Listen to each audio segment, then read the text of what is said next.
Une foule immense s'est massée à la Concorde, anciennement nommée Place de la Révolution.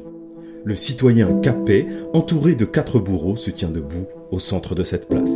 Il est résigné et prêt à subir la sentence.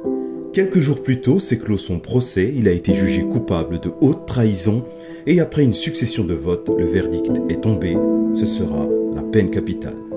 Celui qui était encore, il y a peu, Louis XVI, roi des Français, n'a plus aucune échappatoire, son sort est scellé, il se sait condamné à l'échafaud. Mais avant de s'effondrer sous le couperet de la guillotine, le monarque déchu se serait tourné vers un de ses bourreaux et aurait demandé « A-t-on des nouvelles de monsieur de la Pérouse ?» Il s'en ira sans réponse à son interrogation, sans savoir ce qu'il était advenu à cet homme si important à ses yeux, au point que, même face à la mort, il jugea nécessaire de s'enquérir du sort de cette personne avant même le sien. Mais ce qu'il ne savait pas, c'est que plusieurs décennies plus tard, le brouillard est resté extrêmement dense autour de ce personnage et malgré de multiples recherches, l'énigme est demeurée pleine et entière, le nom de la Pérouse fut longtemps associé au mystère. Mystère en partie levé grâce à la volonté et la détermination de passionnés qui, au fil du temps, ont pu reconstituer une partie du puzzle La Pérouse. Un puzzle absolument fascinant et une histoire captivante dont voici quelques éléments.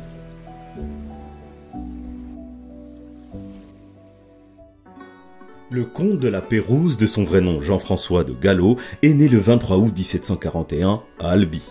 Issu d'une famille noble, il passera l'essentiel de sa jeunesse dans cette commune du Tarn et réalisera ses études secondaires au collège jésuite de la ville avant d'entrer aux gardes de la marine de Brest en 1756 à l'âge de 15 ans. C'est à cette époque qu'il ajoutera son patronyme, le terme de la Pérouse, qui correspond au nom d'un domaine familial qu'il venait de recevoir de son père. Très précoce, il ne lui faudra que 2 ans avant de faire son baptême du feu et de prendre part à la guerre de 7 ans contre les Anglais. Il sera blessé lors de la bataille de la baie de Quiberon et fait prisonnier à l'âge de 18 ans avant d'être échangé puis libéré. Mais cela n'affectera guère sa détermination et il repartira à l'assaut des Anglais quelque temps plus tard auprès du chevalier de Ternay qui le prend sous son aile. Le conflit durera jusqu'au 10 février 1763, date du traité de Paris qui met fin à la guerre de 7 ans. Quelques mois plus tard, la Pérouse est promue enseigne de vaisseau et s'occupe de transport maritime pendant un temps. En 1772, il retrouve Arsac de Ternay, fraîchement nommé commandant général, qui l'emmène avec lui à l'Isle de France, ancien nom de l'île Maurice. Ce même de Ternay lui confiera le commandement d'un navire appelé la Seine, qui doit mener des missions en Inde. En effet, bien que la guerre ait pris fin, les Français et les Britanniques continuent de se livrer une bataille économique, notamment en se concurrençant sur les voies maritimes et particulièrement dans l'océan Indien. Là-bas, Jean-François de la Pérouse se distinguera par un coup de maître sur l'île de Mahé qui lui vaudra d'être décoré de la croix de Saint-Louis. À la veille de 1778, qui signera la reprise des conflits armés et sera marqué par la guerre d'indépendance des États-Unis, il est un navigateur aguerri, bien loin de ses débuts, et qui a pris une certaine épaisseur, notamment en commandant plusieurs bâtiments royaux. C'est dans ce contexte qu'il prend part au conflit et s'illustrera en remportant la bataille navale de Louisbourg, puis en menant brillamment l'expédition de la baie d'Hudson qui finit d'asseoir sa réputation de navigateur hors pair. En plus de son talent de marin, lui qui a navigué dans des eaux tumultueuses et mal cartographiées, fera montre durant cet épisode de beaucoup d'humanité envers les prisonniers, ce qui contribuera également à lui conférer une véritable stature. Tout ceci lui permettra d'être nommé capitaine de vaisseau à l'âge de 39 ans. Quelque temps plus tard, en 1786, c'est naturellement vers lui que les regards se tournent quand se pose la question du commandement d'une expédition autour du globe. Sous l'impulsion de Louis XVI, alors roi de France et de Navarre, une mission d'exploration autour du monde est lancée. Il s'agira de l'une des expéditions de découverte les plus ambitieuses jamais entreprises et qui aura pour objet d'élargir le champ des connaissances scientifiques de l'époque. Ce projet colossal qui embarqua une armada de scientifiques et d'experts s'inscrit dans une rivalité franco-britannique et fait directement écho aux œuvres précédentes du navigateur anglais James Cook. Répondant d'abord à des impératifs économiques, il prendra également une dimension scientifique. L'objectif est d'explorer l'océan Pacifique pour compléter les données cartographiques déjà recensées, d'établir de nouveaux comptoirs commerciaux, d'ouvrir de nouvelles voies maritimes et de s'informer sur la nouvelle colonie anglaise d'Australie. Les sociétés savantes telles que l'Académie des sciences apporteront leur concours et Louis XVI participera même personnellement à la préparation de cette expédition censée emmener près de 220 personnes, parmi lesquelles des astronomes, des géographes, des naturalistes, des médecins et autres physiciens vers un voyage de 3 ans destiné à hâter les progrès scientifiques au sens large. Les 2 frégates mobilisées pour l'occasion, la Boussole et l'Astrolabe, quitteront le port de Brest le 1er août 1785, direction le Cap Horn. Près d'un mois plus tard, elles font escale à Tenerife et approchent le continent américain après une traversée en mer de 96 jours. Le 24 février 1786, les bâtiments accostent dans la baie de Concepción sur la côte chilienne, puis appareillent en direction de l'île de Pâques qu'elles atteignent le 8 avril. Après y avoir contemplé les célèbres Moai, ce périple mènera ensuite la Pérouse et son équipage vers les îles Sandwich que l'on connaît aujourd'hui sous le nom d'Hawaï avant de mettre le cap vers l'Alaska. À cet endroit, l'expédition connaîtra sa première déconvenue, sa première catastrophe même, puisque 21 membres d'équipage vont mourir en allant sonder une passe. La Pérouse se rendra ensuite à Monterrey en Californie, alors propriété de la couronne espagnole, avant d'entamer une longue traversée du Pacifique d'est en ouest qui mènera l'Astrolabe et la Boussole à Macao puis à Manille. Il se dirigera après cela plus au nord, longera la Corée, fera escale en Tartarie et en Mandchourie avant d'emprunter le passage entre l'île de Sakhaline et celle d'Hokkaido. Il lui laissera d'ailleurs son nom puisque ce passage est aujourd'hui le détroit de la Pérouse. Les frégates remonteront ensuite vers le Kamtchatka où la Pérouse est accueillie par le gouverneur russe Koslov. Les échanges avec les locaux seront facilités grâce au concours d'un jeune interprète faisant partie de l'équipage. Il s'agit de Jean-Baptiste Barthélemy de Lesseps, lequel, après avoir rempli sa tâche de traducteur fort utile, apportera une contribution absolument primordiale à l'expédition puisqu'il restera à terre et sera chargé par la Pérouse de faire parvenir en France le journal de voyage. De Lesseps accomplira sa mission avec brio, et non sans surmonter quelques épreuves durant un périple homérique de près de 16 000 km qui le virent traverser la Russie d'est en ouest. D'abord bloqué par la neige au Kamtchatka, il prit la route au printemps vers Irkoutsk, puis Saint-Pétersbourg avant d'arriver à Versailles le 17 octobre 1788, après un voyage de 13 mois durant lequel il dut se déplacer sur des traîneaux tirés par des chiens, des rennes ou emprunter des barques et des troïkas. La Pérouse, lui, a repris la mer le 7 octobre 1787 en direction de l'Australie afin d'espionner la colonie anglaise.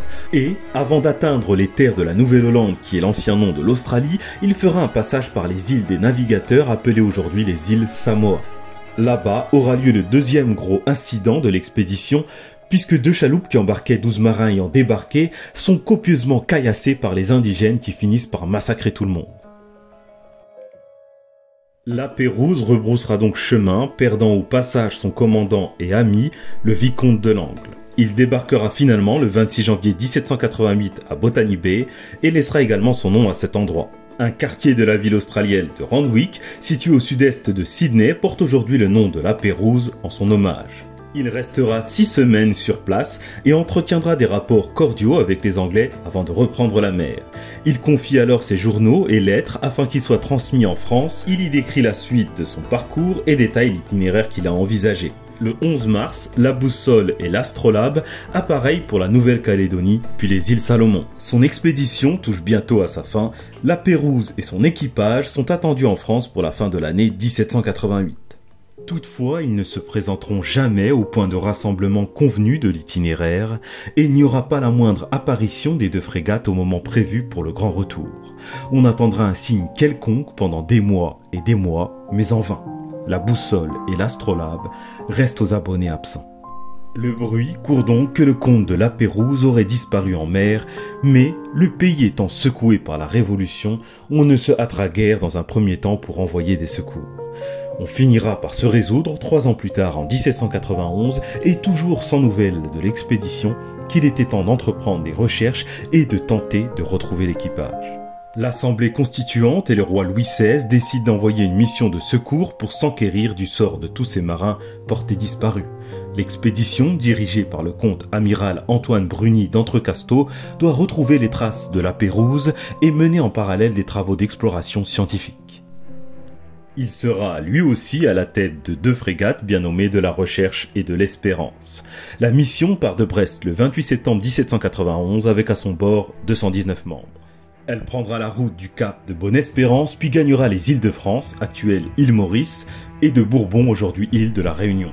Puis elle se dirigera vers l'Australie avant de faire cap vers la Nouvelle-Calédonie et la Nouvelle-Guinée pour enfin rejoindre Java. Et jusque-là, les recherches d'Entrecasteaux n'ont rien donné. Il n'y a toujours aucune trace de la Pérouse. L'expédition se dirige ensuite vers les îles Salomon et longe de nouvelles terres. Une d'entre elles sera baptisée en référence au navire amiral de la mission Île de la Recherche. Il s'agit de l'île actuelle de Vanikoro. Toutefois, en raison d'un vent faible et d'une mer houleuse, il ne sera pas possible d'y débarquer. Entrecasteaux n'a donc toujours rien trouvé au sujet de la Pérouse. La suite des recherches ne sera guère plus fructueuse et, même si l'exploration permettra certaines avancées scientifiques, elle ne donnera rien au sujet de la boussole et de l'astrolabe. Entrecasteaux mourra même durant cette expédition, tout comme 129 autres membres d'équipage. En tout et pour tout, il ne restera que 89 survivants sur les 219 ayant embarqué. Le mystère est donc resté entier au sujet de la Pérouse qui entre encore un peu plus dans la légende. Il faudra attendre près de 38 ans pour que l'affaire rebondisse et c'est en 1826 qu'un explorateur irlandais du nom de Peter Dion, sillonnant les mers du Sud, fait escale à Tikopia, une île de Santa Cruz. Là-bas, il achète à un autochtone une épée de style Louis XVI et s'interroge sur la manière dont cet objet, ayant appartenu à un sujet du royaume de France, a pu atterrir dans un endroit si reculé. On lui répondra qu'il provenait d'une île voisine nommée Manicolo ou Vanicolo et sur laquelle les habitants exhibent de nombreux objets européens du même type. Cette île était en réalité l'île de Vanikoro, baptisée île de la Recherche par Entrecasteaux, mais qui, ironie de l'histoire, n'a pas pu s'y arrêter. Dion, lui, pressent qu'il s'agit de vestiges de l'expédition de la Pérouse, et bien qu'il ne puisse pas en prendre le chemin immédiatement, il décide de s'y rendre en 1827, achète d'autres objets aux indigènes et se renseigne sur le potentiel incident survenu. Il aura la confirmation du sort qu'a connu Jean-François Gallo, comte de la Pérouse et l'ensemble de l'équipage des frégates La Boussole et l'Astrolabe qui ont vécu de manière sûre et certaine à cet instant un naufrage au large de l'île de Vanikoro. Dion élucide donc un mystère vieux de presque 40 ans et répond à une question que la France entière s'est posée et notamment, comme nous l'avons vu dans l'introduction de cette vidéo, Louis XVI. Charles X, le frère cadet du défunt roi, honorera sa parole, lui qui, avant de mourir, avait promis une récompense à qui retrouverait la trace de la Pérouse. Peter Dion recevra ainsi une prime de 10 000 francs et une pension de 4 000 francs. Quasi simultanément à l'Irlandais, la même année, un autre explorateur français de la marine royale, du nom de Jules Sébastien César Dumont d'Urville, connu pour avoir découvert la Vénus de Milo, projette de se rendre à Vanikoro sur les traces de la Pérouse. Il prend la mer à bord d'un vaisseau baptisé lui aussi l'Astrolabe et arrive alors que Dion vient de quitter l'île. Il espérait retrouver son homologue britannique sur place afin d'échanger sur le sujet et récupérer des informations, mais il devra lui-même collecter les renseignements auprès de la population locale. Il trouvera l'endroit du naufrage et fera remonter à la surface un certain nombre d'objets ayant appartenu à l'expédition disparue. Il quittera les lieux après avoir érigé un monument en mémoire de la Pérouse. Un deuxième marin de la marine royale, le Goharan de Tromelin, se rendra également sur Vanikoro en 1828 et récupérera des vestiges de la mission d'exploration. À eux trois, Dion, Dumont d'Urville et le Goharan de Tromelin ont permis de lever un peu le voile sur les circonstances ayant conduit à la disparition de la boussole et de l'astrolabe, notamment en interrogeant les autochtones. D'après les éléments recueillis, les deux navires ont été pris dans une tempête et alors que l'un d'eux s'est échoué contre la barrière de corail et a fini par couler, l'autre a fait naufrage sur l'île. Certains marins ont ainsi pu s'y réfugier et ont entrepris la construction d'une embarcation afin de reprendre la mer et rentrer quand deux des leurs sont restés sur l'île et y ont vécu jusqu'en 1817, au moins pour l'un d'entre eux selon toute vraisemblance. On n'aura finalement jamais de nouvelles d'aucun des naufragés en France et le seul survivant de l'expédition sera Jean-Baptiste de Lesseps qui aura permis de transmettre de précieuses informations parmi celles collectées durant ce formidable périple.